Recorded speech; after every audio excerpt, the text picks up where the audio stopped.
जो भी चीजें आपने कही उससे सुनकर ऐसा लगता है कि मीट नहीं खानी, इसके बाद डेयरी नहीं खानी, वीगन बनना है। और आप म्यूजिक के अगेंस्ट भी बोलते हो, जो जिस तरीके के गाने आज के दिन सुनने को मिलते हैं, फिल्में आज के दिन देखने को मिलती हैं, ये सब भी देखना बंद कर दो, तो लोगों को कहीं ये फीलिंग ना आए देखकर कि तो करे क्या हम यहाँ पर। मैं कैसे कह सकता हूँ कि म्यूजिक नहीं सुनना है, मूवी नहीं देखना है, घूमना फिरना नहीं है, पढ़ाई भी नहीं करना है, कुछ भी नहीं करना है, मैं कैसे कहूँ, कैसे कह सकता हूँ?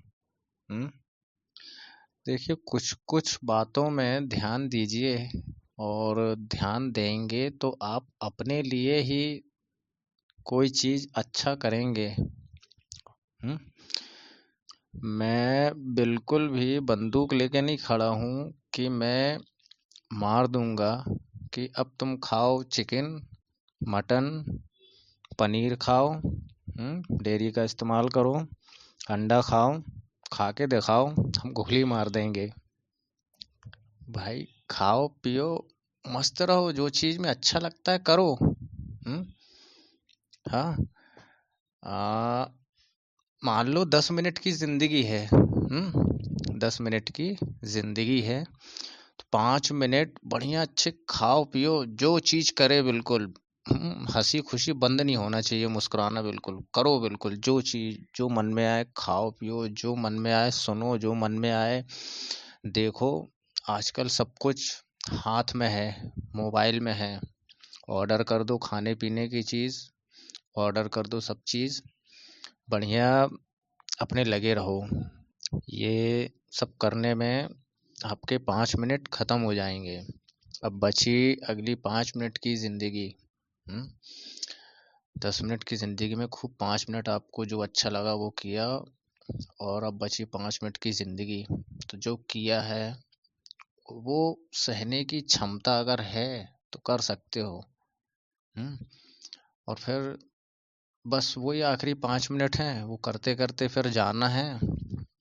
जहाँ से आते हो भेजा जाता है कि हमने किस लिए भेजा था, क्या करने भेजा था, दूसरों को सही रास्ते पे लाने के लिए भेजा था, तुम तो उनको लेके और गलत रास्ते में पहुंच गए। मेरी कही बातें कोई मोरल कमांडमेंट की तरह नहीं कही जा रही हैं, लेकिन थोड़े विचार में तो आना चाहिए कि हम जो भी चीज खा रहे हैं, अंडा, मांस, मछली, नॉनवेज, ये एक प्रकार से सब पूरा भ्रष्टाचार, सब कुछ खत्म हो रहा है, पृथ्वी पूरी खत्म हो रही है इन सब चीजों में। इंसान होने के नाते जरा सी तो अवेयरनेस होना चाहिए ना हमारे अंदर। आप जरा ये भी तो ध्यान दो कि ये खाने पीने की चीज आपकी टेबल पर आया है, आपके टिफिन बॉक्स में आया है, तो किस पर्पस से आया है, किस उद्देश्य से आया है। ये जो अंडा, पनीर, मटन, चिकन, ये दूसरे को बहुत ही ज्यादा तकलीफ देने के बाद आपके सामने उपस्थित हुआ ये चीज। थोड़ी सी कल्पना करो 1 मिनट के लिए कि आप मर गए, आपका जन्म हो गया। इंसान का जन्म तो मिलना नहीं है भाई, ईश्वर ने आपको, प्रकृति ने आपको मुर्गे का शरीर दे दिया। आत्मा वही है।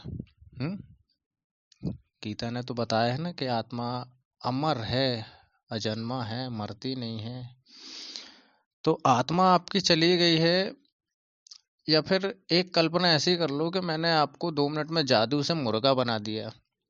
ठीक है, अब आप कुकड़ू कू करके आप हमसे बोल रहे हो कि सर आप हमें इंसान बना दो, नहीं तो अब हम कटने जा रहे हैं, तलने जा रहे हैं। अब आपको काट दिया गया फिर भी आप तड़प रहे हो, आपका खून निकाला जा रहा है तड़प रहे हो, अब आपको तला जा रहा है।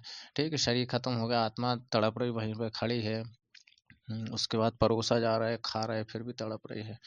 ये चीज दूसरे को कष्ट देकर आपके सामने पेश की जा रही है, इतनी तो इंसान में अवेयरनेस होना चाहिए ना। प्रकृति इसी चीज में तो खत्म हुई जा रही है, कहाँ से कहाँ पहुंच गए हैं। आज हम चैन की स्वास्थ्यवर्धक सांस भी नहीं ले सकते हैं। ले सकते हैं क्या? नहीं ले सकते हैं। आप कितना अपना खुद का ख्याल रखेंगे? 50 साल, 60-70 साल बस।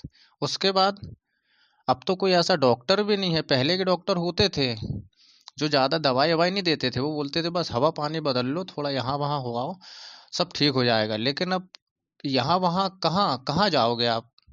हवा पानी बदलने। जहाँ जाओगे वहीं शिकार, जहाँ जाओगे वहीं सब जगह वही। हाँ, बस इसी वजह से मैं कहता हूँ कि man of awareness is very important. आप ही की लाइफ कभी खत्म नहीं होती है, थोड़ा समझो। सिर्फ शरीर खत्म होना है, उसके बाद चले जाना है। बढ़िया सूट वूट में मैं बैठा हूँ यहाँ पे। उसके बाद घर जाऊंगा, अपने घर के कपड़ों में फ्रेश बढ़िया नहा धो के चेंज हो जाऊंगा, तो आदमी तो वहीं रहूंगा ना। तो ये आदमी की है। और फिर मरने के बाद जब प्रकृति की बारी आएगी तो वो अपने कपड़े उतार लेती है, फिर नए कपड़े पहनाती है। तो क्यों पहनाती है? हम सूट बूट उतार के अपने घर गए हैं तो घर के कपड़े में। अब आपने जो जानवर वाले काम किए हैं तो अब आप जहाँ जाएंगे तो आपको जानवर के ही कपड़े पहनाए जाएंगे। बाकी मैंने बताया ना, मैं कोई गन बंदूक तलवार लेके नहीं खड़ा हूँ कि बस मैं निकल गया हूँ कि अब मैं सब मांसाहारियों को बलि पे चढ़ा दूंगा, बलि दे दूंगा सबकी, मांसाहारियों की और पशु पक्षियों की, पेड़ पौधों की, प्रकृति की और पृथ्वी की रक्षा करूंगा।